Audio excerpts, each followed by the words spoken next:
Assalamualaikum warahmatullahi wabarakatuh. Perkenalkan, nama saya William Revaldo Ali.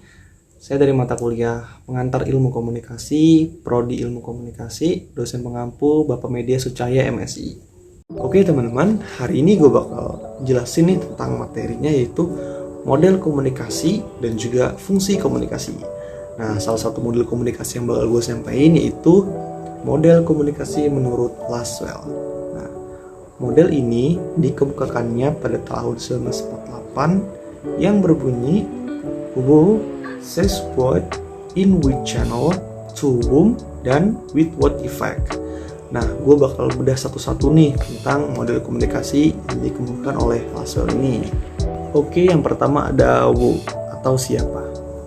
Yang berarti siapa di sini yaitu sumber atau orang yang memberi pesan yang biasa dikenal dengan sebutan komunikator.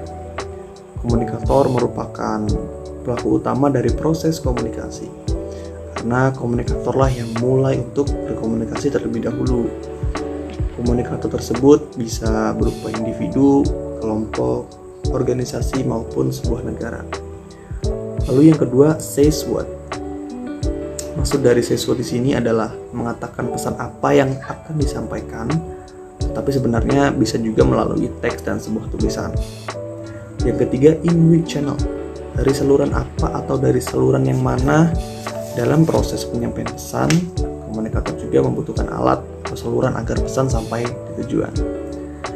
Saluran atau yang biasa kita kenal dengan sebutan media bisa berupa HP, televisi, koran, dan majalah.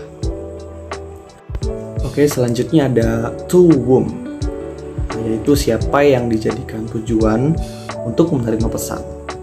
Sang penerima pesan biasa disebut dengan komunikan. Komunikan bisa berupa seseorang, kelompok, dan organisasi. Nah, jadi kalau komunikator itu orang yang mulai berkomunikasi, lalu si tujuannya ini atau si penerima pesannya ini adalah disebutnya itu komunikan. Yang terakhir adalah with what effect. Dalam proses komunikasi, tentunya komunikator memiliki tujuan untuk apa pesan yang ia sampaikan. Setelah pesan sampai pada komunikan, muncul sebuah efek atau dampak terhadap komunikan. Efek dampak tersebut biasanya berupa perubahan sikap atau bertambahnya ilmu pengetahuan bagi sang komunikan. Oke teman-teman, selanjutnya ada model komunikasi Aristoteles. Model komunikasi ini biasa disebut atau model komunikasi yang paling klasik. Nah, disebutnya itu biasanya model retoris atau rhetorical model. Inti dari komunikasi ini adalah persuasi, yaitu komunikasi yang terjadi apabila seorang pembicara menyampaikan pembicaraannya kepada khalayak umum dalam upaya mengubah sikap mereka. Model komunikasi Aristoteles ini dibagi menjadi 3 unsur. Yang pertama ada pembicara yang menyampaikan pesan. Nah, contohnya itu seperti pidato. Yang kedua itu ada pesan, yaitu isi yang disampaikan atau pesan yang disampaikan kepada pendengar atau kepada khalayak umum. Yang ketiga pendengar, yaitu khalayak umum, sekelompok orang yang mendengarkan apa yang disampaikan oleh pembicara. Nah, itu dia teman-teman yang saya jelaskan, yaitu 2 model komunikasi.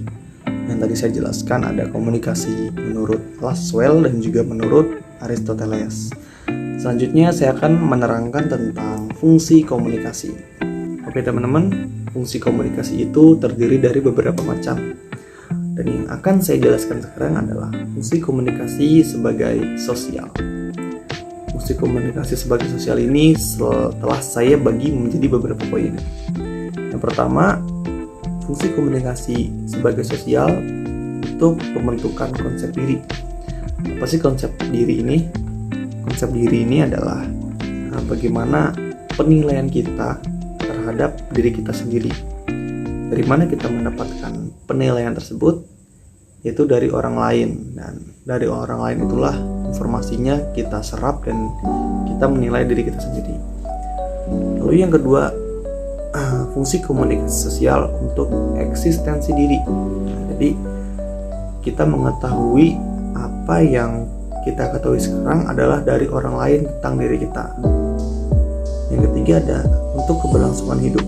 Nah, di sini poinnya adalah fungsi komunikasi sosial, yaitu kita adalah makhluk sosial yang saling membutuhkan satu sama lain. Tentunya komunikasi ini sangat penting untuk kebutuhan sosial kita.